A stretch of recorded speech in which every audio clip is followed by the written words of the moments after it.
What's going on, everyone? Trust the Buzz here. If you're new to the channel, I make daily Charlotte Hornets content. So if that interests you, make sure you go ahead and hit the subscribe button down below. If you cannot tell by the thumbnail title of this video, in today's video, we're going to be talking about Mark Williams' minute. So Mark Williams has actually been playing the last two games because of an unfortunate injury to Nick Richards, and I think he's been playing pretty well. I feel like we've seen him be in a lot of different situations to kind of see where his skill set is at, and I personally feel like he's came a long way since the beginning of the season, and I feel like he should be getting more minutes, and a lot of people feel that way, especially if you're going to spend barely outside of or inside lottery pick. What was the 13th pick, I believe, or 15th pick? I don't remember, but either way, I know he was like 13 or 15.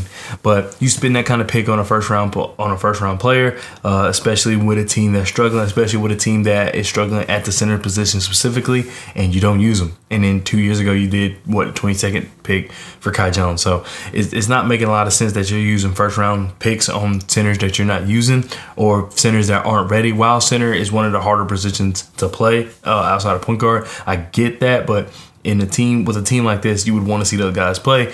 And like I said, Mark Williams has been playing, even though it has came at basically the result of an injury, which you never want to see. And that's something that frustrates me, is that we don't get to see a lot of our younger players unless someone's injured. And that just doesn't make any sense, especially with the team, 9-26, and even before the season. You came into the season, I know there was a lot of injuries, but you knew where this team was, and yet young guys didn't play that much unless there was injury. And we'll just talk about specifically the Warriors game and the Trailblazers game. So in the Warriors game, Mark Williams had a +1 in his box score. He had 6 points, 2 rebounds, 2 blocks, and 1 assist and 1 steal. And I think that while stat wise it's not that special, however, in the actual game, he looked really good. Now, granted, it's against a team like the Warriors, who technically don't really have a real true center. Like Kevon Looney only played 18 minutes in this game, so it is a little different. But because if you watch the game against the Trailblazers, he's really struggled against Nurkic, but I think that was a strength thing. But that's also because he doesn't play, so it's hard to really kind of get used to that big body pressure from those type of guys when you don't play those type of guys in the G League, and there's no one on the team to even simulate that in any sense of the matter.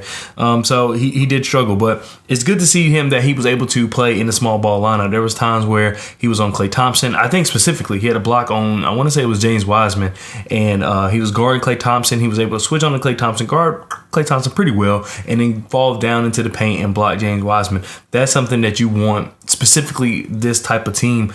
Obviously it's going to change soon, but even from what I can tell, they're trying to go for, in general, actually, if you really want to talk about it in general for the NBA, you want a guy that, I don't want you to guard the perimeter players if you're a center. Don't want you guarding any guards. Don't want you to guard anybody that moves off the ball like Klay Thompson. Don't want you to really do that, but if you so happen to get switched on there, at least I want to feel like we're not going to get torched, or even if you allow a bucket, it's not an easy bucket, and that's kind of all you can ask for. Specifically, for example, there was a point towards the end of the game. I think Jonathan Kuminga was setting a pick for Jordan Poole, and Mason Plumlee got switched on to him. And personally, if I'm Mason Plumlee, I'm playing the 3-point line.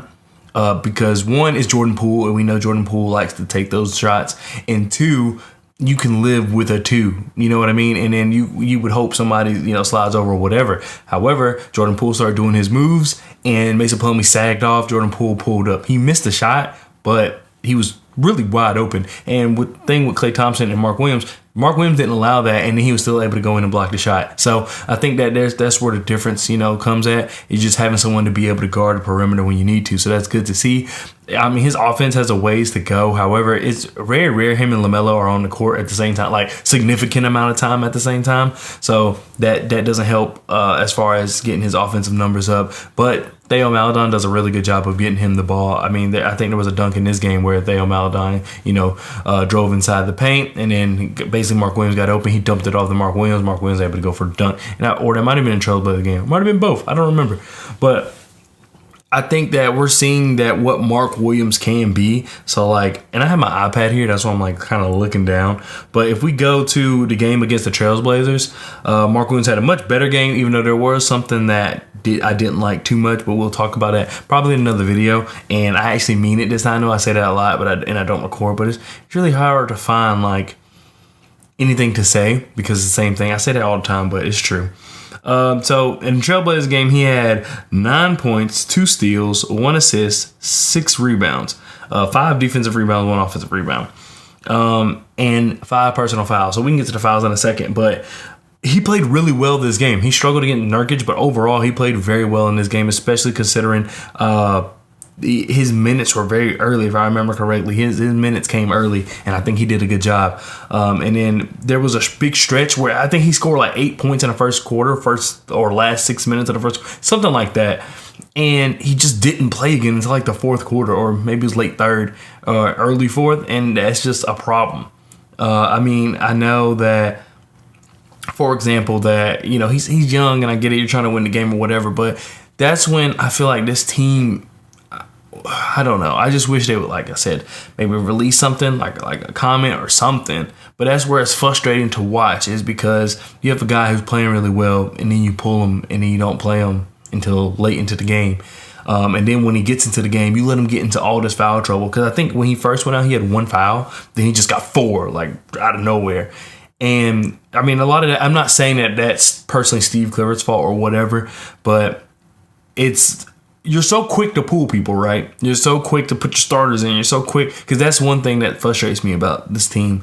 But you're so quick to pull the young guys. You're so quick to make sure you have LaMelo, Terry Rozier, Gordon Hayward, Mason Plumlee, PJ in the game. However, you have a young center out here who's getting killed, you know, essentially, like in terms of fouls, and you don't pull him at all. You just, you know what I mean? And then you let him accumulate all the fouls, and then you're not willing to play Kai Jones after. And so that's kind of where the problem is. Just weird, because why would you let Mark Williams accumulate all those fouls, even though I get it, you have Mason Plumlee, but you still need a backup center at that point if Mark Williams is very rarely going to play, but you're not willing to play Kai Jones, or in this game, they didn't play JT Thor either. So it's just very frustrating to watch. For sure. Steve Clifford's rotations are out of touch, and that's actually why I said I'm going to talk about that in another video. But overall, I just want to say in 2 games, Mark Williams has looked really good. And I'm not going to say he's some superstar, and I know people say Jalen Duren's doing X, Y, and Z, but Mark Williams is doing what they got him to do. He more so, to me, fit the defensive anchor type role that they wanted. And he's not there yet, not at all, but neither is Jalen Duren. Jalen Duren is a very good player. I mean, we've seen him put a crazy double-doubles at 19 years old. However, he's more of like he's what we thought we wanted with a center, as someone that can fly and run around, like with Kai Jones, essentially. That's what Jalen Duren is just like his mode of playing skills is like Kai Jones.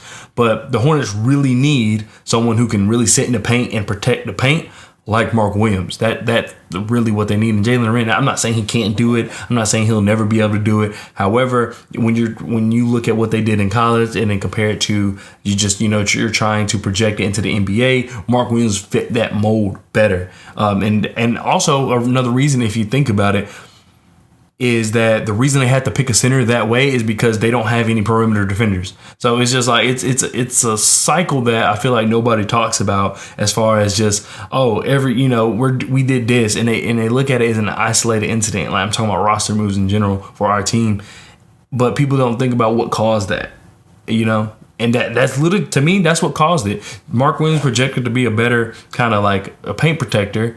And the reason they had to go for someone like that, even though he's not the athletic, super athletic type like Jalen Duren is, or you know what I mean, he's not getting the rebounds or whatever you want to call it, but no one else can defend. So you need that guy who can be your paint protector. And he's done. And even in the Trailblazers game, while Nurkic bullied him and Nurkic went crazy, 28 points, 15 boards, he still did a decent job protecting the rim. But that's just me. I'm not saying that, I'm not trying to have that debate of Mark Williams versus Jalen Duren. They're always going to be compared together. But all I am saying is that I still like Mark Williams. I still think Mark Williams is going to be a very serviceable player. I think he can be a starter easily. I think it's just a lot of what's holding him back is truly the team, in my opinion. And like for example, I'm not saying like, oh, he'll go on the Warriors and start, or he'll go on the good teams and start. I'm talking about starting for our team. He's going to be a starter. Well, he should be a starter even now. I mean, that's besides the point. But he has a long way to go, and I mean it's obvious. But like I said, I think center is probably the second hardest position to learn. So, and then you're on a team like this, it just doesn't make it any easier. Your environment, specifically for this team, it doesn't make it any easier trying to get into the rotation and kind of understand what's going on. But anyway, that does it for this video. Thank you so much for watching. Let me know what you think. I know it's only been 2 games, but let me know what you think of Mark Williams. I know that you can say you want a Jalen Duren, especially considering we've seen him a lot more. But I think there was some flashes from Mark Williams in this game, and I'm excited to see, especially once the trades and stuff hopefully start happening, we'll see him slide in there and be able to really see what his minutes look like. But anyway, once again, thank you so much for watching. I'll see you guys next time. Peace.